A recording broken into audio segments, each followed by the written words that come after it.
everybody, welcome back to the channel and Merry Christmas. Today I want to share with you a treat that is says Christmas to me. It's something that we grew up with, and it is a Dutch pastry, and it is probably one of my favorite desserts ever. It is called Banket.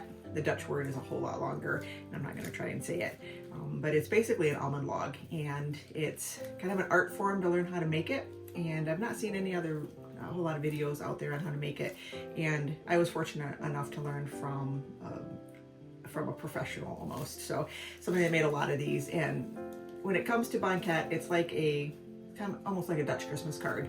It's something that growing up, whenever we went to church on Sundays and around Christmas time, we always saw logs of Banket sticking out of everybody's mailboxes instead of Christmas cards. So it's something that I grew up with. It's a fun treat. Ever since we moved to northern Michigan, most people don't know what it is, and so I've been making a lot of these over the holidays and giving them away to people, and they absolutely love them because they had never heard of them before. So today we're going to learn how to make them. Hopefully you can make these sometime soon too. What you need for them is, for the dough, we're going to use flour, an entire pound of butter for each batch, baking powder, and water. And then for the filling, we're going to be using 2 eggs, sugar, and almond paste. And this is what almond paste looks like. This is actually cut from a much bigger piece. I make enough of it that I buy it in 7-pound logs from a Dutch store downstate.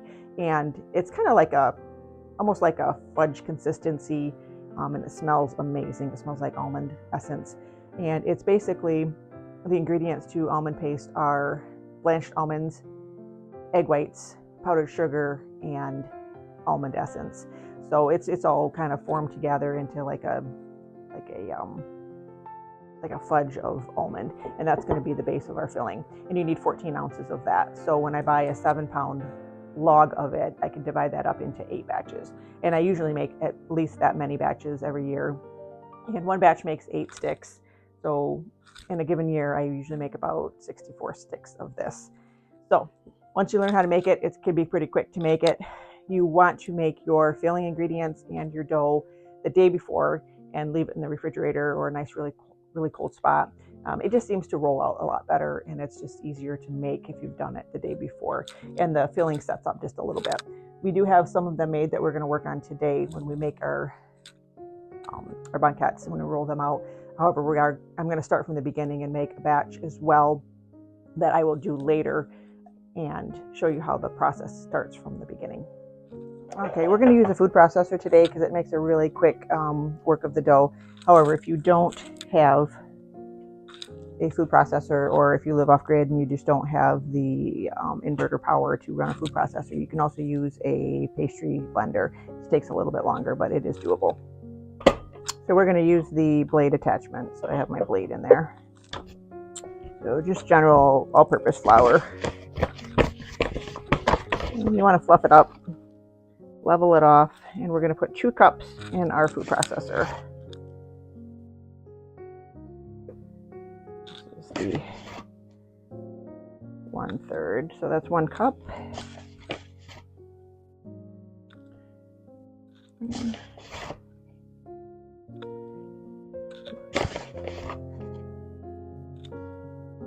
All right, that is 2 cups.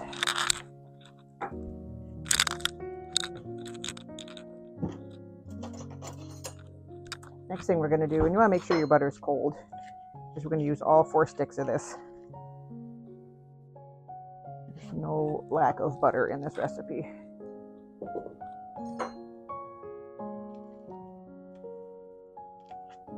If your butter's not cold, it's going to not mix well with the flour in the blade. It's just going to get gooey. So I just cut it up into tablespoons, or a little more than a tablespoon, just to kind of not give my food processor a heart attack here. I'm going to do that with all 4 of them. And like I said, you can do this with a pastry blender also if you don't have power. It's just with the really cold butter, it's definitely a good workout. Thankfully, our inverter can handle my food processor just fine. And we're not going to be using it for very long. We're just basically just going to getting the butter mixed in with the flour.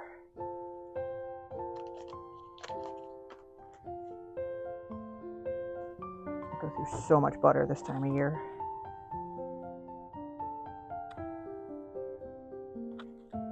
It's kind of funny moving to a different area where there's a totally different culture than what you grew up, bringing your culture with you. Tell people all about the area we grew up in, about kids Dutch dancing. I got wooden shoes in my closet. I think that's funny. That's all 4 sticks. And that's just such a foreign concept to them, this Dutch culture. All right, so we're going to lock our lid, and then we're just going to pulse it just enough until our butter is mixed with the flour. And you don't want big chunks. You want it nice, really fine. And that is perfect. So this is the consistency that we want.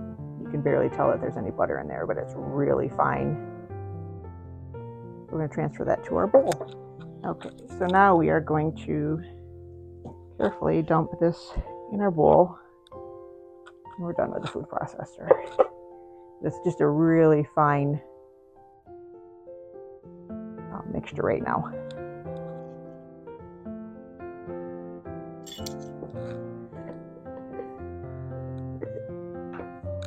Half a teaspoon of baking powder.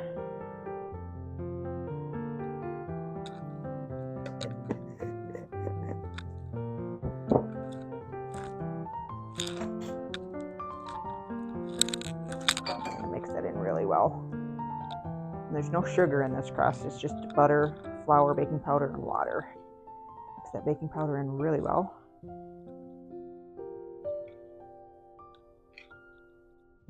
And remember, this is only 2 cups of the flour, and we need a total of 4. So we're going to add 2 more cups of our flour. You could get all 4 cups if you got a really large food processor and do it all together, but my food processor can't handle more than the 2 cups at a time. It just gets too full. And then you make a mess. 3.5. 4 cups.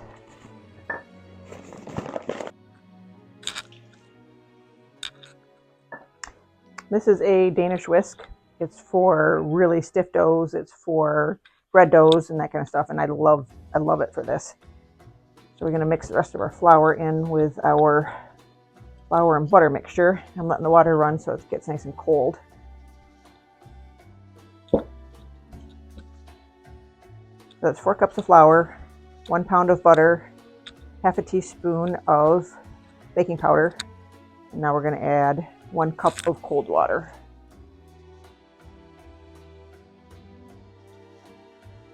That's a half.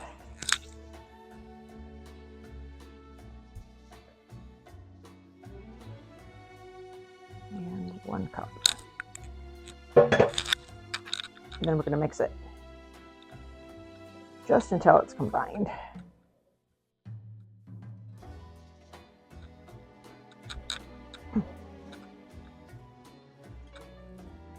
And it takes just a minute to get this combined because it doesn't seem like 1 cup of water is going to be enough. But it is, especially once that butter melts. It's going to make a really flaky dough. This whisk works really well up to a point. Once you want it to start forming together, you need to do it by hand.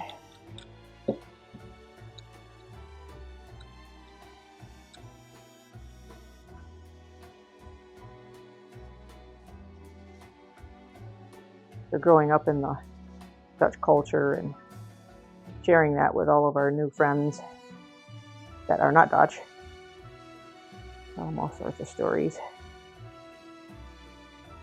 Different traditions.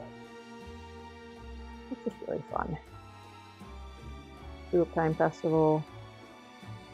All the tulips around town. I miss that. So set our whisk aside here for a minute, and we're going to get in with clean hands and then just start bringing this dough together. And I just kind of go from the bottom, grab the loose stuff, and then bring it up into the wet part of the dough. You don't want to knead this any more than you have to, but you do need to get it together. And that butter is really cold. It doesn't keep your dough together very well. You don't want to be doing this with a really soft butter. And you get even a stickier mess on your hands. That's kind of a sticky dough. Coming together. Just kind of knead it gently, pick up that loose stuff on the bottom. And every time you roll it over, you get just a little bit more kneaded in, and as that butter softens up too a little bit, it will start getting a little bit more moist of a dough.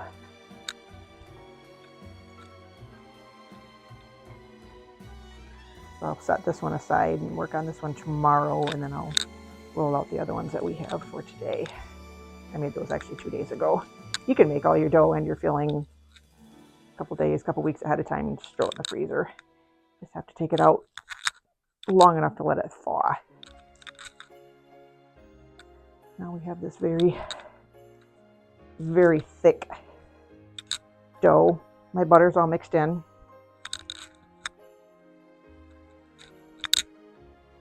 I still got some rough edges on it here, so I'm just going to kind of get it all the way together here. I don't have any more loose dough or any more loose flour on the bottom of my bowl. My bowl's pretty clean. A little bit on my fingers yet, but it's going to be a sticky dough.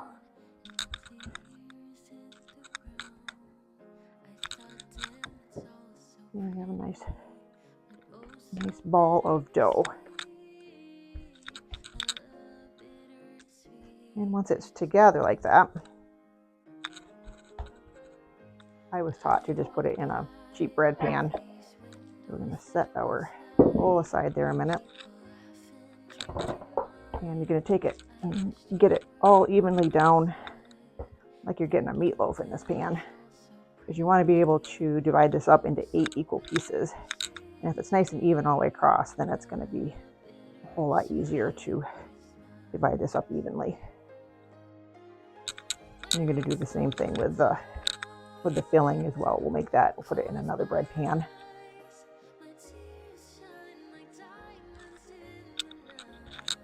Sure all the big bubbles are out from underneath it, and we're going to cover this with some plastic wrap and stick this in the refrigerator until tomorrow.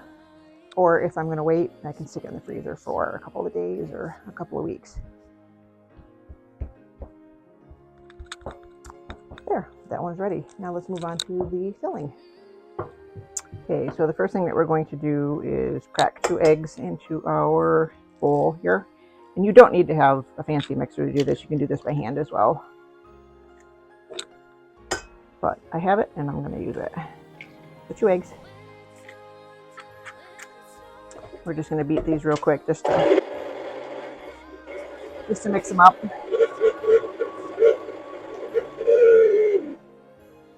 My mixer's really old. It's sounding all squeaky. All right, so we are going to be adding 2 cups of sugar to our 2 eggs. This is a half cup measuring cup. I'm going to have 2.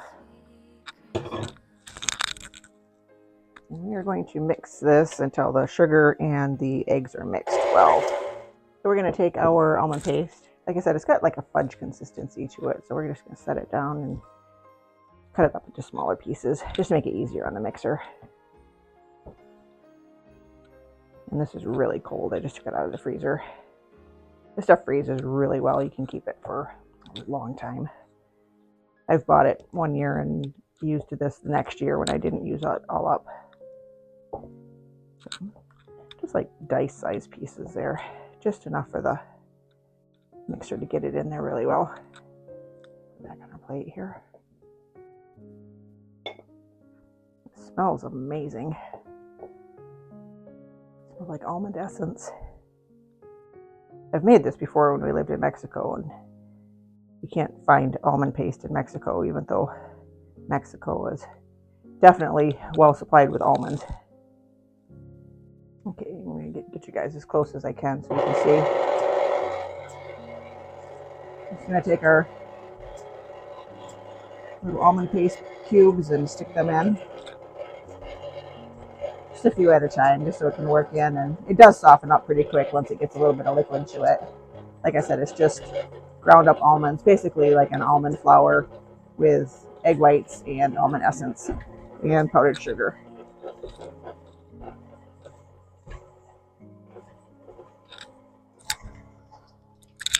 So now at this point, it's got a cookie dough consistency. Just the almond paste along with the sugar and the eggs. We're going to go ahead and add 1/3 cup of flour.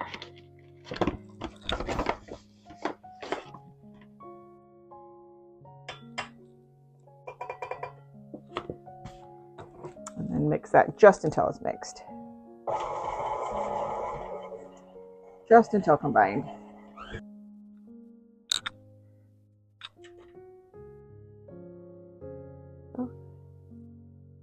Like a thick cookie dough.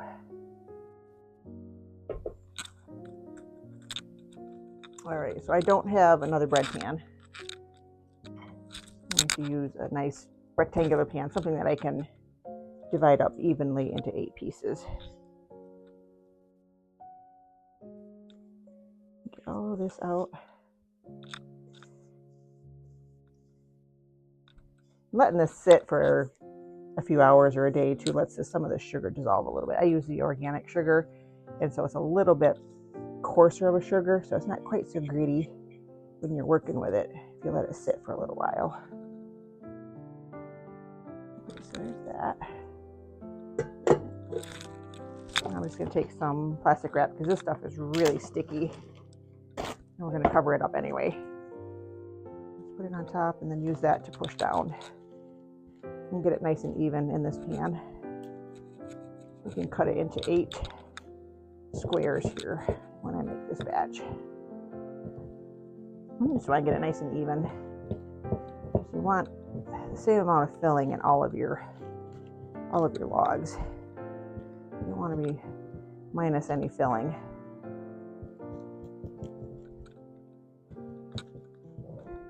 There. So I'm going to take this and I'm going to take my dough and we're going to put those in the refrigerator, and then we're going to continue on to the next step. So when it comes to doing the next step, we're going to be using a pastry cloth.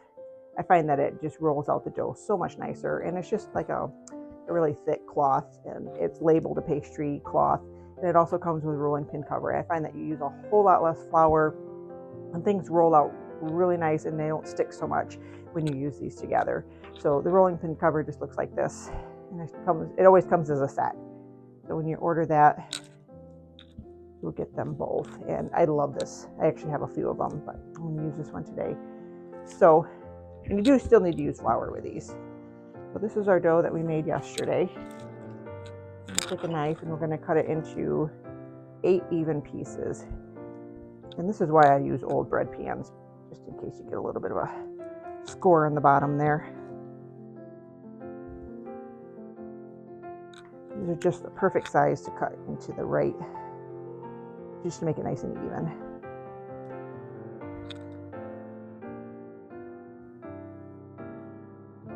There's 4, and there's 8. I'm going to see how well this rolls out. My butter didn't mix in as well in this batch as it did the last time. And the first one is always the hardest one to get out and kind of keep it together. And I got this little square of dough, and I got some clumps of butter, so I'm just going to kind of get that mixed in a little bit here a minute.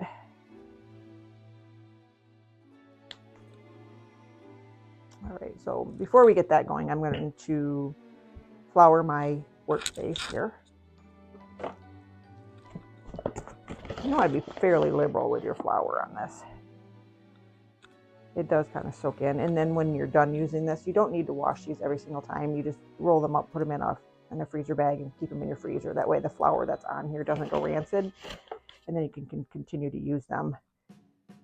Unless I get something really sticky on them, I just keep reusing them over and over. I just use it for dough there's nothing else that's ever on here. And then you're going to roll and get your rolling pin all nice and floured up. Go ahead and get that ready. And take care of our bowl from earlier. And we are going to get these are half sheet pans, bigger than a regular cookie sheet. We are going to get these completely greased. You can use some parchment paper as well if you have that. I never do. I just always use just butter.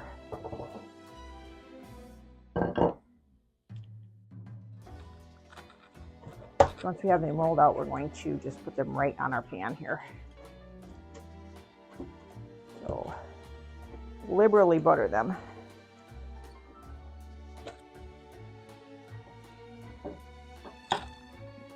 Side. We're going to take our dough, and the goal is to get this about 4 inches wide and about 15 inches long, just slightly longer than what your half sheet pan is.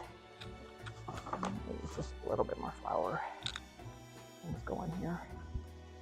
I like to just kind of get it started a little bit, push it down, and then you can see how well this cover keeps this dough from sticking. It's really nice. It takes a little bit of practice to not get it too wide, because you're making just a stick. You don't want to have to keep rolling over and over and over. This is not a jelly roll. Just wraps once around.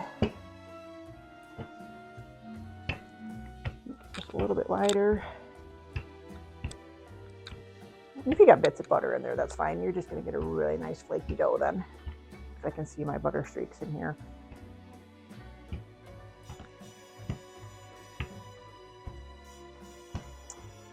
Not quite long enough. And if you get it really, really awkwardly shaped too, and it's mostly okay, you can always take a pizza cutter and kind of straighten up your edges. I've done that in the past before too.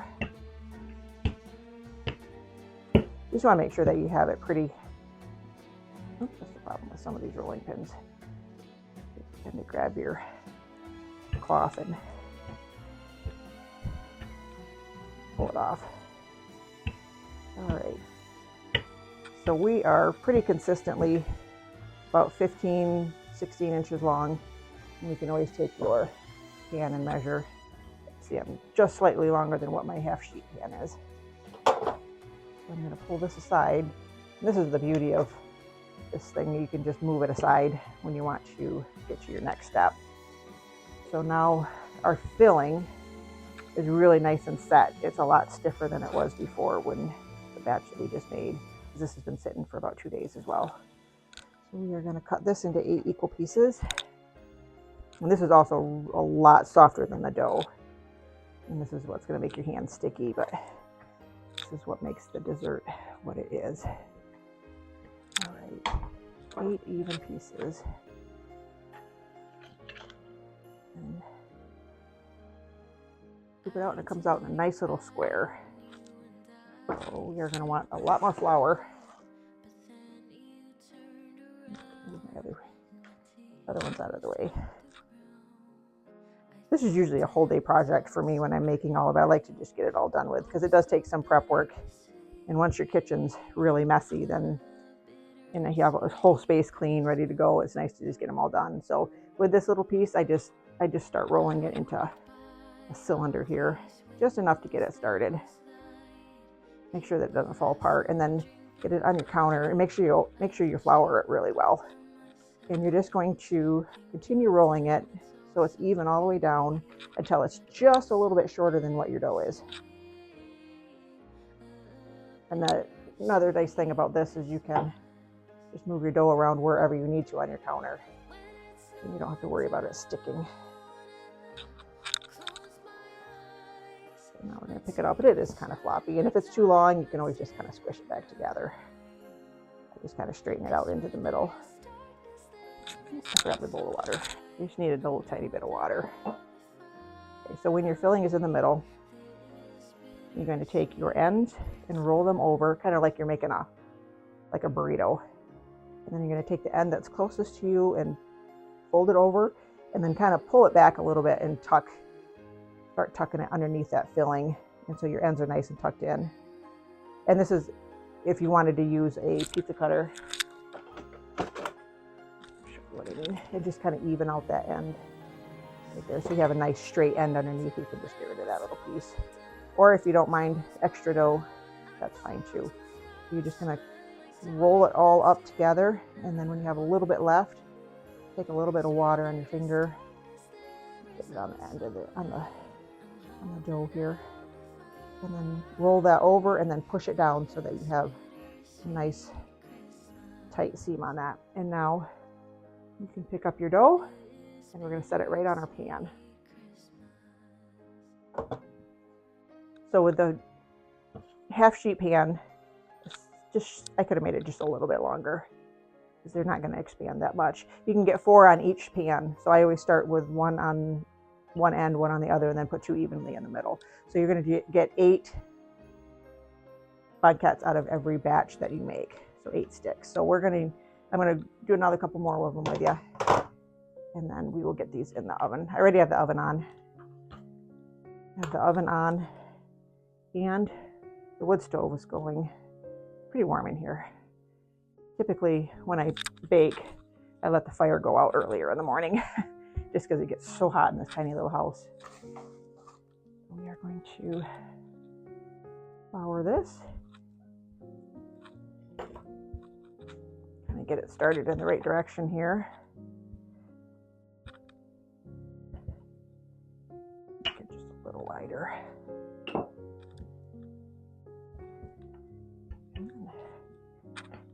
Get it to about 15, 16 inches. If you got to add more flour to your pastry stuff, that's fine. There's so much butter in this dough that if you got to add a little bit more flour to get it to roll out, you're fine. And you don't need to have all this fancy stuff, pastry sheets, and it's just a whole lot easier when you have to actually roll it up, that it's not stuck to your countertop. You either got to get a lot of flour in there to keep it from sticking. All right, so we're about 4 inches wide. Keep hitting my little bowl of water there.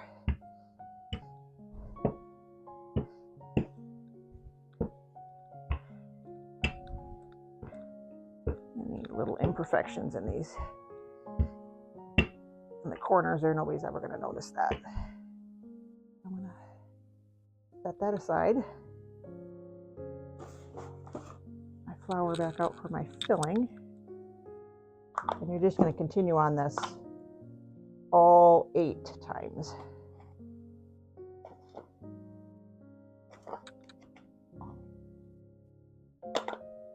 Make sure that you get your entire square of your filling for each one. You don't want to be short on any of this delicious filling. This stuff smells amazing. You do end up with a little bit of a sticky spot on your counter that you end up having to scrape off with a bench scraper when you're done. But I haven't figured out a way to get the filling on a pastry cloth without making it sticky, because there's so much sugar in it. See, I'm a little bit too long. Once you hit the edge, and if it falls apart, you can just kind of stick it back together. It's almost like Play-Doh. It's too long, so you just kind of scrunch it back up together. Kind of fill in any spots that are a little bit thinner. And again, we're going to bring our edges in first, and then bring this end that's closest to us over top, and then kind of pull back a little bit, get it nice and tight from the beginning, and then just roll it. When we get to the end,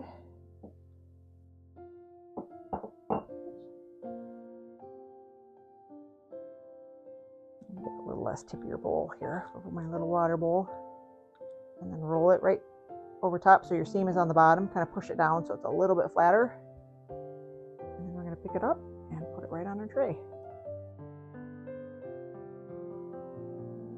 All right, let's make one more.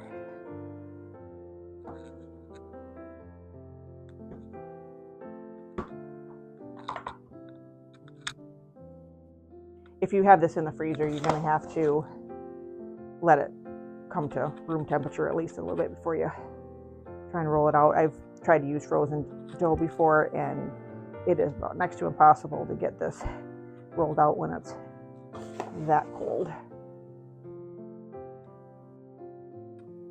Nice even pressure. It's a good marker too for like for size on this, you know, just exactly how big you need to make your dough. Sometimes when you don't have any reference on your counter, you just don't know how close you are to getting the correct size.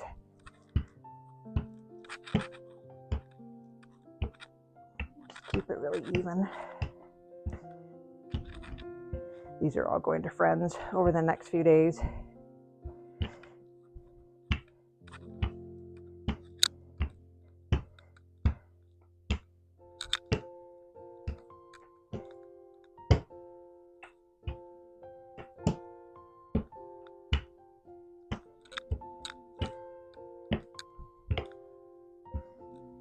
That one's a little bit wide. Let that one sit aside there.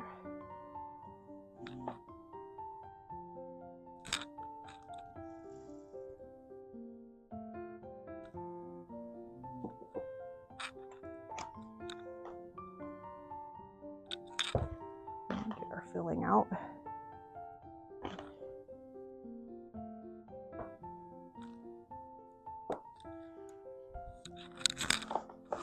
A little bit more flour. I go through probably my most flour I go through in the entire year, along with the sugar during this time of year. Like I said, I usually make about 8 batches of this every year, so 64 sticks. It is certainly a lot cheaper to make them yourself, because when you have these at bake sales, they cost, for one stick, it's usually $10 minimum, and it only costs a couple dollars to make each one, so definitely worth making your own. See, this one I got way too long. I'm gonna have to scrunch him back in a little bit.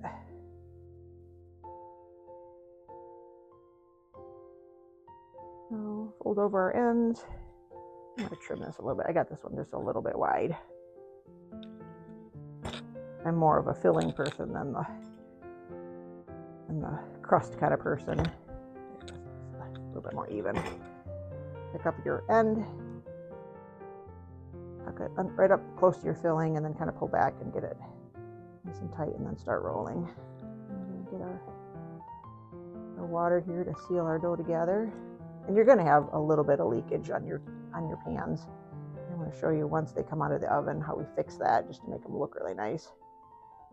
Because none of these are going to, or not every single one of these is going to come out perfect. As much as I've made them, they still don't come out perfect. So there's number 3. Oops, I need to get a little bit more flour on my, even as sticky as that was, it came right off. Always put your seam down on your baking tray. All right, I'm going to roll up the rest of these, and when we have all 8 of these done, we're going to meet at the oven. Okay, so I've got all 8 of these rolled out. I could have made a couple of them a little bit longer, but they're still going to taste really good. So the next step is going to be doing an egg wash. So we're going to put 1 egg in a small bowl and whisk it. And an egg wash is just 1 beaten egg with like a tablespoon or 2 of water, depending on how thick your egg is. Cold water, you don't want to cook your egg. A tablespoon of water, you just want it nice and thin. And my oven's already preheated to 420 degrees. And you want anywhere between 400 and 425 on your oven. And after you make these a couple times, you're going to kind of know exactly where your oven needs to be. If you're using a convection oven, which I don't have, you're going to want to stay on the lower end of that. And what we're going to do is we're going to end up baking these for 12 minutes. Try to keep them in the middle of the oven as best you can. So the one that's on top will be rotated to the bottom and then turned around as well. So we'll take the top one, move it to the bottom one goes to the top, and then rotate them each as well. Just so all of these sticks kind of get a really nice even bake in your oven. So they'll bake for a total of about 24 minutes. Check them at 12 minutes. So these are all going to get a nice egg wash. And then the next step is very important. We are going to put a little bit of vent hole in each one of them, actually several. It's decorative and serves a purpose. One egg should be enough for one batch. You want it thin enough that you don't have gobs of egg on top of your dough. Just a nice coating. This makes it nice and brown and nice and beautiful. And while these are baking, I'm going to show you how we're going to wrap them up when we're nice and cool. A really nice way to present them.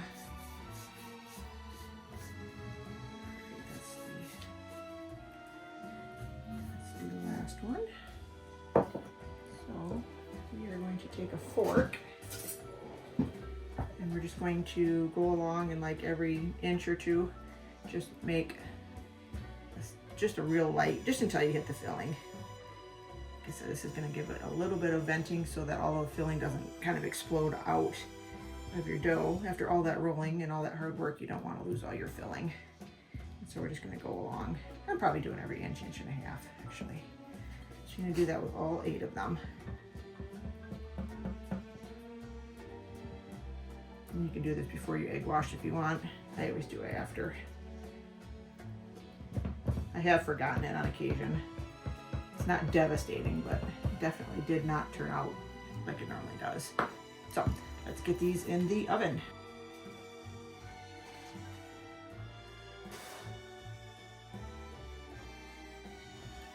Okay, so our first batch is in the oven, and I have a second batch here that I made.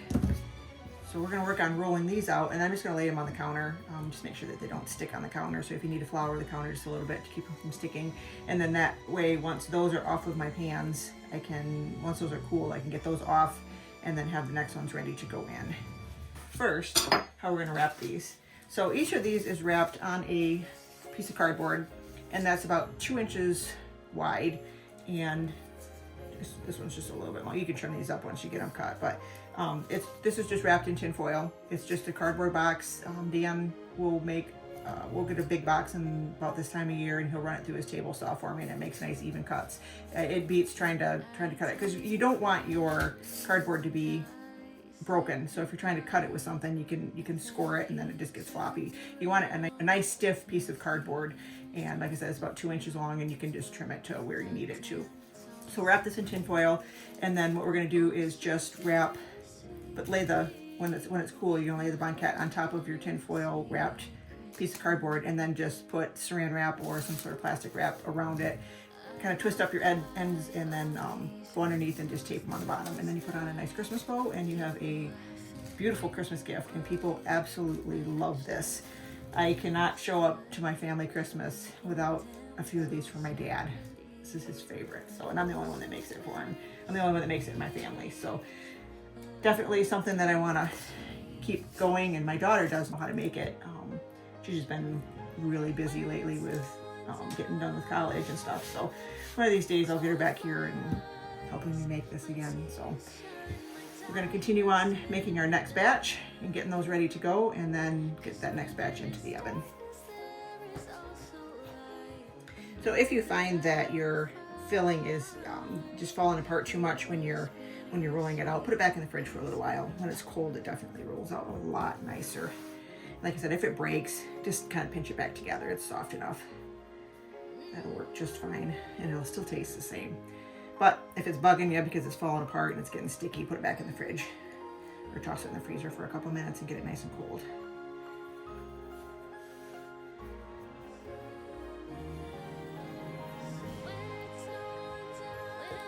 Trim this one again a little bit. Feel free to trim these up. They don't have to be perfect, but sometimes if it's a little square, it's a little nicer to really get it to roll up nicely. And alright, so I'm just gonna set these on the counter up here.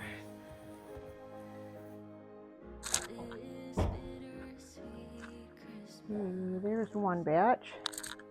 And a couple of them explode. I'll show you how to fix that here in a minute.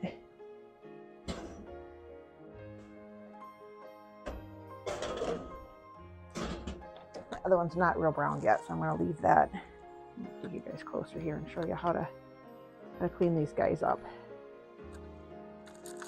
So this is what they look like sometimes when they come out. This batch was a little extra messy. But what we're going to do is this filling that came out, and this, you want a really nice thin, like a metal spatula, and a bowl. Dan calls these the cracklins because he likes to eat them. And then you just grab that filling that came out, and if your pan is nice and buttered, I'm going to do this one-handed and hold the camera, but you just get that and put it off into your bowl. And just clean them up best you can. You will never get this stuff off once this cools.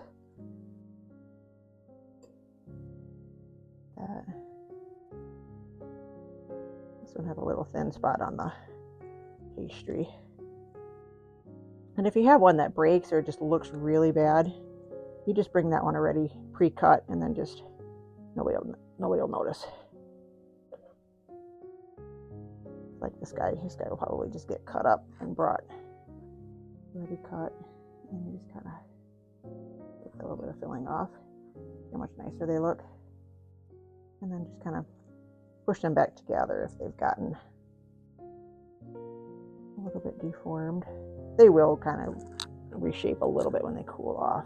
Right now they're just really, really hot. Don't throw this filling away. This stuff is super, super good. It's almost like a candy because it's been so hot that it's almost at least soft crack stage. I'm just going to clean these up. It helps to have a little knife to scrape these off too. Just scrape off your spatula.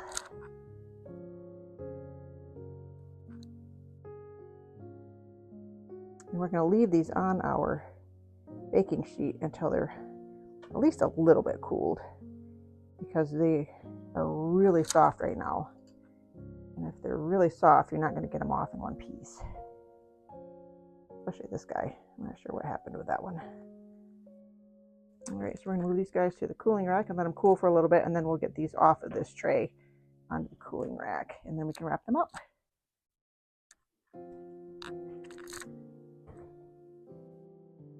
You can loosen them a little bit if you need to.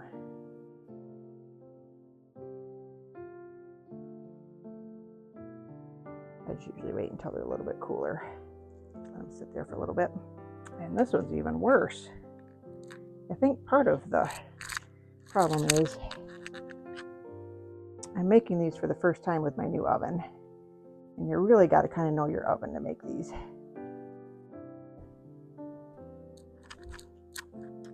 Clean off our spatula with a knife. It's starting to get pretty sticky. So we're just going to come up right along the edge here and scrape that right off. And then just clean them up the best you can. It's pretty common to have some of the filling ooze out. And it just depends on how thin of a spot you got on your dough somewhere, or sometimes you get a lot, sometimes you get a little. I haven't really figured out a rhyme or a reason to why some of them explode, but if they do, this is all you need to do to clean them up. And I think that was one of my biggest frustrations when I was learning how to make it. Whenever they would just fall apart like that in the oven, sometimes you wonder, what did I do wrong? And you think you're doing something wrong. And like I said, I learned from a lady that's almost a professional at this, and she's the one that taught me how to do this and clean them up. Just don't touch this pan because it is hot. Don't eat that filling until it cools off either.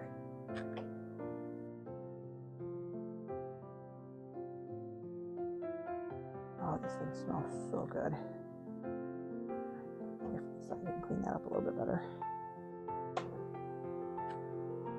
There. These guys are going to cool off, and then I'm going to wipe my pans off and then put the next batch in. And we'll get these guys wrapped up. And then a bunch of these are going to go to work with me on Christmas Day. I get to work Christmas Day this year. So I'm going to bring some of these to friends on Christmas, and then we are headed downstate next weekend to have a late Christmas with our families. Our families have always just gotten used to not having Christmas or holidays, any holiday really. Actually on the actual holiday, just because of the nature of our jobs, so we make it work. All right, so I'm gonna let those cool before I get those released from the bottom of the pan, and then once they're cool enough, then they'll be stiff enough we can actually pick them up without them breaking. But like I said, if some of these break in the middle when you're moving them to the cooling rack, you just cut those and then put them on a plate and have them already pre-cut for people. All right, so these are mostly cooled.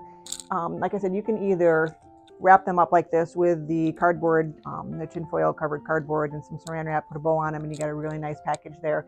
Or you can cut them up and have them ready to go on a plate. Now, this one's really kind of ugly, so I'm not going to give this one away. This one exploded out of the top. So what we're going to do is we're just going to kind of cut that piece off right there. And you cut them on an angle and make them really pretty. We'll save that one for something else, but you can salvage the rest of this. And this is still a little bit warm, so it's a little flaky. But just cut them into nice triangles like that, and look at all that delicious filling in the middle there. And it will stiffen up when they're not quite so warm, but they're pretty warm right now. And then you just put them on a plate. And even if you cut up this really ugly piece right here, once it's in with the rest of them, you're never even going to notice that was a kind of a mistake one. And even the ends are good. And that is Banket. Enjoy. Merry Christmas.